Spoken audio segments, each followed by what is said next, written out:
Hello, my name is John Occhi. I'm a realtor with Keller Realty, and I would like to thank you for viewing this short video. It's based on my written report that I make available to my clients. It's called How to Find the Right Professional to Help You Get the Hemet Home You Desire. In this special report, this is part one, and I'll cover part two. Part one is the activities that take place prior to an offer becoming accepted and opening an escrow. And then part two, which is where the real work begins, we'll talk about everything that happens once an escrow opens and trying to get the property to close escrow and fund the loan and everything else. But that's the next video. So in this part, I'd like to start by letting you know that the process, just like with any other professional, it starts with you interviewing different professionals. All right? And when you interview different professionals, you first have to ask yourself, well, how do I find a professional realtor to interview? There's, you pick up a stick and throw it in the air and it's going to come down and hit a realtor. There's so many of them. So how do you find that one right realtor that you're going to be able to work with? Someone that you're going to be able to build rapport, share your life history with. Maybe it doesn't have to go that far, but certainly the realtor, by the time you guys are finished, is going to know an awful lot about you. So you have to be careful with who it is that you choose, that it is someone that you're comfortable with in sharing and doing business with and spending time, because there can be many hours spent driving. Although a great realtor should be able to keep your search time to a minimum, because he's going to do all the legwork behind the scenes and only show you the properties that absolutely meet your criteria and help you to make an easy decision on which property is the best one for you. So when you interview a realtor, how you're going to find him is you're going to first of all look at different marketing materials that you're exposed with, see if anything jumps off the page at you and says, oh, this looks like someone I could deal with. But you also, probably importantly, is you want to be able to ask family and friends, co-workers, neighbors, who they've had success with. Be careful though, because sometimes, oh, we'll talk to my nephew Johnny, well, Johnny is a brand new agent, maybe Johnny's, he's still a school teacher, and then he's, a bus boy, and, he's got 2 or 3 jobs, and realtor is just one of them. So you want to make sure that you should be working with a full-time realtor, someone that gets up 5 days a week and thinks nothing but real estate until the time they go home and have some quality family time. And quality family time is important because you want someone who's balanced in their work and their life, and they're going to be a much happier and easier person to work with. So that's an important consideration. You don't want the realtor that's working 60, 70, 80, 90 hours a week. They're out there, and they're destined for a burnout, and you don't want them burning out on your transaction. Find someone that's well balanced, well connected with their roots, whether it's with their faith or community activities. They have to have something in their life more than real estate. So some of the questions that you want to ask is, ask a realtor, why should I choose you over any other realtor? And you can either leave that an open-ended sentence or a question, or you can actually fill in the blanks. Why should I choose you instead of the realtor John Jones or Bobby Brown or somebody else, okay? You want to know how many clients they're going to be servicing at one time. If you've got a realtor and he's got 14 listings and 9 or 10 buyers that he's working with, you're just like a small peg.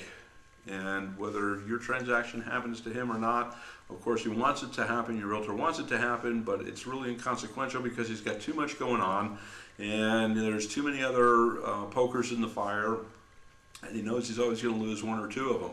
That's not how you want to work. I would never work with a realtor who admits to working with more than 5 clients at a time, because it's going to take a lot of time, not only in finding the property, but in getting you through the escrow, as we'll talk about in the next chapter of this video, okay? And then you also want to find out, does the realtor that you're considering working with have expertise in the area that you're looking for? I can't tell you how many realtors, they chase rabbits. They're going all over in every direction. Their office may be in Temecula and they're selling homes in San Diego. They're taking buyers to San Diego. They're going to Lake Elsinore. They're going to Corona. They're going to Riverside. They're going to San Bernardino. They're going to Los Angeles. They're going to Pasadena. You get the drift, okay? If you're looking for a Hemet home, find a realtor that specializes in Hemet homes. Doesn't that make sense? He can tell you where the schools are, can tell you where the restaurants are, can tell you what the good shopping is, who's got the good discounts. you know, where the high-end stuff, yeah, it goes on and on. The parks, the local police, crime, they know the area. They don't have to pull out the map every time you go from one house to the next because they know the area. And that's what you're looking for, someone who knows. And then probably you want to ask a realtor, what benefit do I get by working with you? And they could have a couple of different answers.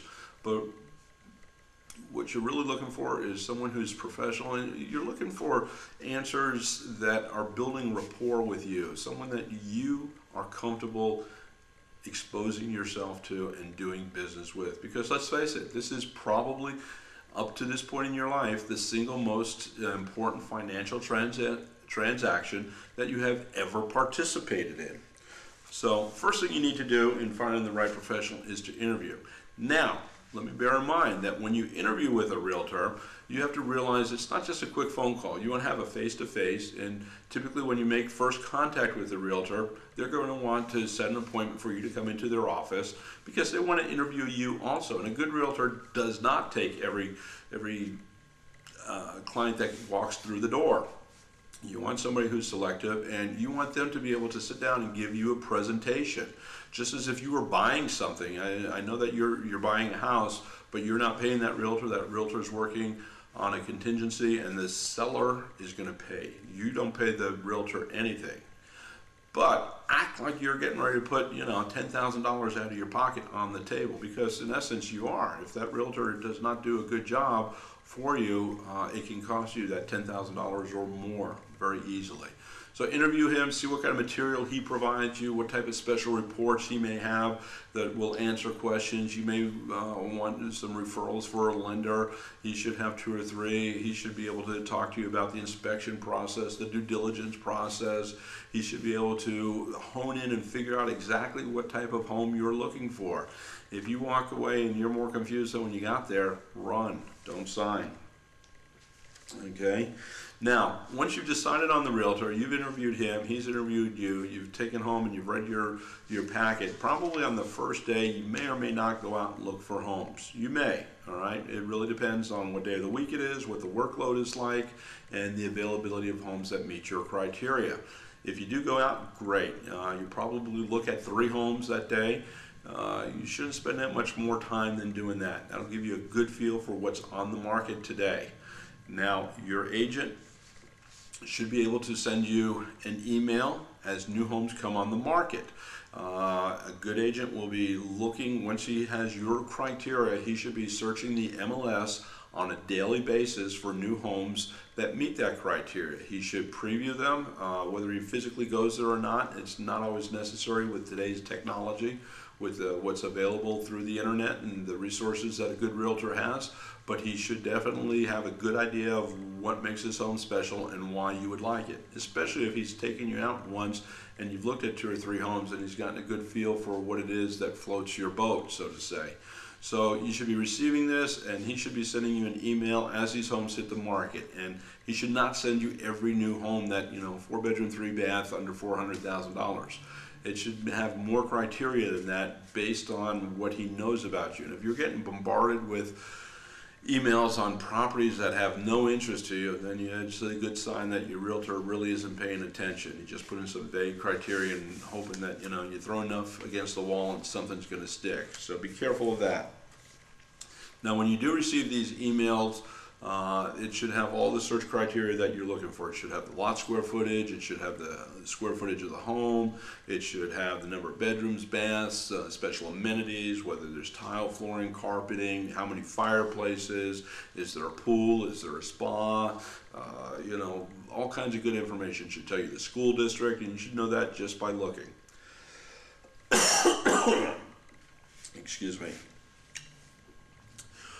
Once you pick out homes that you're going to look at, again, whether it's the first day, you may have a few, but particularly once you have other homes that you've looked at, maybe you've decided to do a drive-by and you want to go inside, or you've looked at some emails that he sent and you've picked out 3, 4, 5 homes that you would like to go and preview the inside. Whatever's most comfortable for you. We all have different ways that we buy and that we look at things, so he should accommodate your style. He should not make you fit his style as a realtor.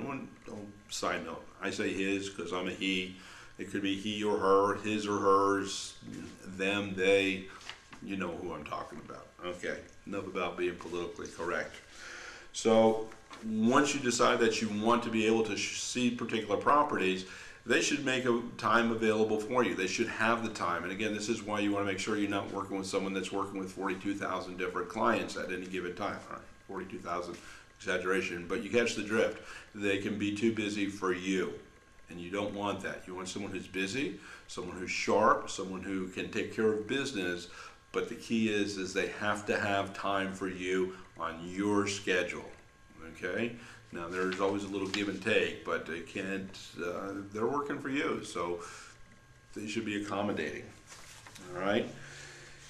Now, a good realtor, I already alluded, once they start looking at properties, they're not just gonna send you every 4-bedroom, 3-bath in a certain price range and a certain zip code.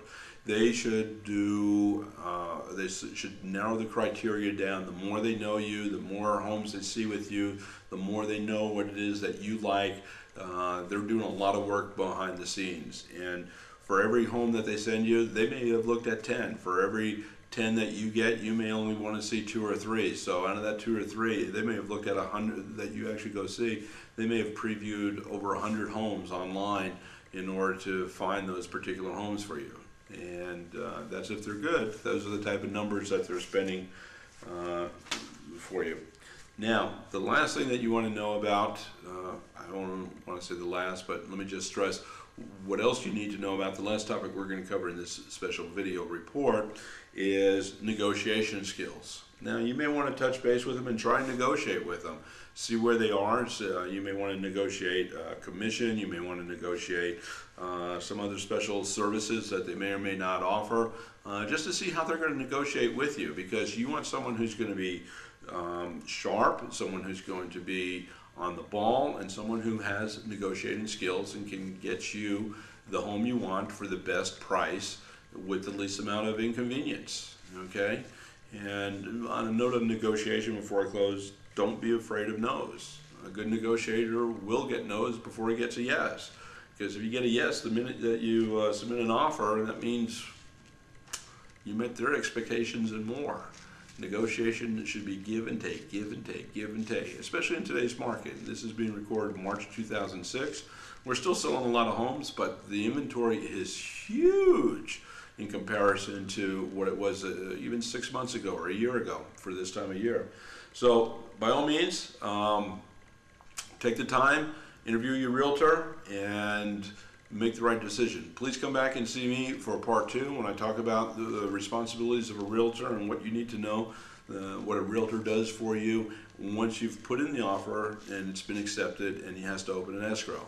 So until then, my name is John Occhi, realtor with Keller Williams. I can be reached at 951-443-6259 or by email at thehouseseller@gmail.com. So until next time, thanks for watching, and God bless to you and yours. Make every day a great one.